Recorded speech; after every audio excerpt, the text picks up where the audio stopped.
Alien x इस character का नाम सुनते ही मन में कई सारे सवाल उठते हैं और दिल में कई सारे ख्याल आते हैं कि आखिरकार एलियन एक्स है कौन और एलियन एक्स के पास कितनी पावर है और एलियन एक्स क्या क्या कर सकता है और क्या एलियन एक्स को मारा भी जा सकता है और एलियन एक्स ही वो एलियन है जिसकी ओरिजिन को लेकर मेरे पास सबसे ज्यादा कमेंट आए हैं।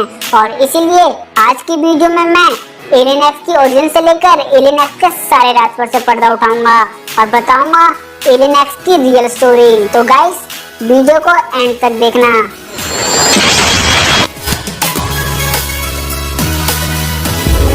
पृथ्वी जहाँ ह्यूमंस रहते हैं वो मिल्की वे में है जो कि एक गैलेक्सी है और इस गैलेक्सी के आगे एंड्रोमेडा गैलेक्सी है और उसके भी आगे लाखों और गैलेक्सी है जिनसे मिलकर एक यूनिवर्स बनता है और बहुत सारे यूनिवर्स मिलकर मल्टीवर्स बनाते हैं और इन सब को मिलाकर एक ओमनीवर्स बनता है और इस ओमनीवर्स के आगे according to the Ben Ten theory कहा जाता है कि यहाँ के स्पीशीज सेलेस्टियल सेपियंस ने ही पूरे यूनिवर्स को क्रिएट किया है क्योंकि फोर्ज ऑफ क्रिएशन ही वो जगह है जहाँ सेलेस्टियल सेपियंस रियलिटी को बनाते और बिगाड़ते रहते हैं। लेकिन फोर्ज ऑफ क्रिएशन में किसी का भी आना और सेलेस्टियल सेपियंस टाइम वॉकर के अलावा यहाँ कोई आ जा नहीं सकता। पर अगर किसी के पास मैप ऑफ इंफिनिटी है तो वो फोर्ज ऑफ क्रिएशन में आ सकता है क्योंकि मैप ऑफ इंफिनिटी एक तरह का एक की है जो कि फोर्ज ऑफ क्रिएशन का रास्ता खोलती है और इसका नाम मैप ऑफ इंफिनिटी इसलिए रखा गया है क्योंकि फोर्ज ऑफ क्रिएशन पूरा यूनिवर्स खत्म होने के बाद इंफिनिटी में एग्जिस्ट करता है और यही वो जगह है जहाँ सर्वशक्तिमान सेलेस्टियल सेपियंस का जन्म होता है। पर सेलेस्टियल सेपियंस तभी जन्म ले सकते हैं जब एक फीमेल सेलेस्टियल सेपियंस और एक मेल सेलेस्टियल सेपियंस अपनी पावर्स को आपस में शेयर करें, तब जाके एक बेबी सेलेस्टियल सेपियन का जन्म होता है और इस प्रक्रिया में थाउजेंड्स ऑफ द ईयर लगते हैं और उसके बाद बेबी सेलेस्टियल सेपियंस को मैच्योर होने में फिर थाउजेंड्स ऑफ द ईयर लगते हैं जिसके बाद एक बेबी सेलेस्टियल सेपियंस एक बड़ा सेलेस्टियल सेपियन बन जाता है। और सभी सेलेस्टियल सेपियंस में दो प्रकार की पर्सनैलिटी होती है जिसमें से एक लव और रहम का सिंबल होता है तो दूसरा गुस्से और नफरत का सिंबल होता है जो आपस में हमेशा किसी न किसी बहस में फंसे रहते हैं और उन्हें किसी न किसी निर्णय तक पहुंचने में हजारों साल लग जाते हैं और कई बार तो कुछ अरब खरब साल भी लग जाते हैं। और इसीलिए सभी सेलेस्टियल सेपियंस को एकांत माहौल पसंद होता है जहां वो बिना रोक टोक अपनी बहस में लगे रहते हैं और दोनों की सहमति के बिना सेलेस्टियल सेपियंस अपनी किसी भी पावर का यूज बिल्कुल नहीं कर सकते। लेकिन ऐसा सभी सेलेस्टियल सेपियन के साथ नहीं होता। कुछ सेलेस्टियल सेपियंस ऐसे भी होते हैं जो अपना निर्णय बाकी सेलेस्टियल सेपियंस के मुकाबले काफी टारगेट जैसे सेलेस्टियल सेपियंस अपने निर्णायक फैसले जल्दी सुना सकते हैं जो यूनिवर्स के कायदे और कानूनों को लागू करते हैं और उन्हें फॉलो भी करवाते हैं। और मे भी ये हो सकता है कि इन दोनों को सभी सेलेस्टियल सेपियंस द्वारा चुना गया हो ताकि सभी यूनिवर्स में कानूनों का पालन करवाया जा सके। इसके अलावा सेलेस्टियल सेपियंस अपना ज्यादातर जीवन एकांत में बहस करते हुए बिताते हैं और इसी बीच वो टाइम और रियलिटी को ऐसे बदल देते हैं कि किसी को पता भी नहीं चलता। और सेलेस्टियल सेपियंस वो एलियन स्पीशीज है जो सर्वशक्तिमान है।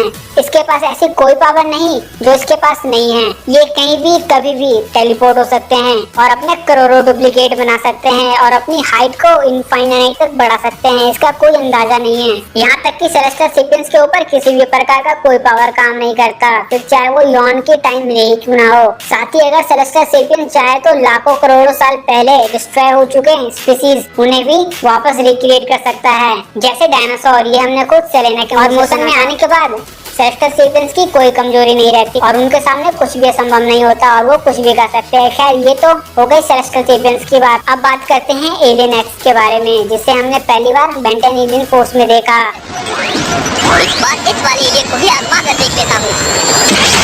पर यहाँ एक सवाल उठता है कि आखिरकार ओमनीट्रिक्स में इतना पावरफुल एलियन का डीएनए आया कैसे, क्योंकि जहाँ एलियन एक्स रहते हैं वहाँ सिर्फ सेलेस्टियल सेपियंस और टाइम वॉकर जो पैराडॉक्स है वही वहाँ जा सकते हैं और जिसके पास मैप ऑफ इंफिनिटी है वही वहाँ जा सकता है और कोई नहीं। तो आखिरकार एलियन एक्स ओमनीट्रिक्स में आया कैसे, इसके ऊपर काफी सारी फैंडम थ्योरी है जिसके अनुसार एजमत ने एलियन एक्स का डीएनए पैराडॉक्स की मदद से ओमनीट्रिक्स में कलेक्ट किया होगा जो बाद में प्राइमस की तरह फोर्ज ऑफ क्रिएशन से जुड़ गया होगा और इसीलिए एलियन एक्स हमें बेन 10 की ओमनिट्रिक्स में देखने को मिलता है, जिसका यूज बेन टूटे हुए डैम के पानी को रोकने के लिए करता है और कुछ सेकंड में ही वो सब कुछ सही कर देता है। लेकिन उसके बाद एलियन एक्स मोशनलेस हो जाता है और हमें एलियन एक्स के अंदर दो नई पर्सनैलिटी देखने को कहती है कि एलियन एक्स यूनिवर्स के सबसे ताकतवर शख्स हैं और बिना सेलिना और वेलिकस के मंजूरी के बेन एलियन एक्स की पावर का यूज नहीं कर सकता। और क्योंकि एलियन एक्स सबसे पावरफुल था, इसलिए बेन ने एलियन एक्स बनने के बाद उसकी पावर को देखते हुए और वापस कभी एलियन एक्स ना बनने के लिए और एलियन एक्स को गलत हाथों में जाने से बचाने के लिए अल्टीमेट्रिक्स में एक की कोड फंक्शन बनवाता है केविन की मदद से, जिसकी एक चाबी ग्वेन के पास होती है तो दूसरी चाबी केविन के पास, जिसको लगाकर बेन एलियन एक्स को अनलॉक कर सकता था। और वो ऐसा करता भी है एक बार, ताकि वो एग्रीगोर को फोर्ज ऑफ क्रिएशन में जाने से रोक सके। पर सेलिना और वेलिकस बेन से गुस्सा रहते हैं क्योंकि वो बीच में ही बेस छोड़कर चला गया था जब बेन पहली बार एलियन एक्स बना था। इसलिए सेलिना और वेलिकस बेन को एलियन एक्स की पावर का यूज करने की अनुमति नहीं देते हैं। लेकिन फिर पैराडॉक्स आते हैं और बेन को रोक लेते हैं और उसे वहाँ से वापस ले आते हैं, क्योंकि उन्हें पता था जब तक एलियन एक्स मानेंगे तब तक बहुत देर हो चुकी होगी। और इसी एपिसोड में हमें पहली बार एलियन एक्स का घर फोर्ज ऑफ क्रिएशन भी देखने को मिलता है, जहाँ के नेबुला में एलियन एक्स से भी बड़े सेलेस्टियल सेपियंस थे। इसके बाद ओमनिवर्स में तो हमें एलियन एक्स की पूरी पावर दिखाई जाती है। इंटेलिजेंस बेन को एलियन एक्स में ट्रांसफॉर्म करता है। इसके बाद बेन सेलिना और वेलिकस को एलियन एक्स की पावर यूज करने के लिए मनाता है, लेकिन तब तक बहुत देर हो चुकी होती है और पूरा यूनिवर्स डिस्ट्रॉय हो चुका होता है। लेकिन एलियन एक्स की पावर मिलने के बाद बेन पूरे यूनिवर्स की हूबहू एक कॉपी बनाता है। लेकिन इसका पता किसी को नहीं चलता कि यूनिवर्स अभी डिस्ट्रॉय भी हुआ है।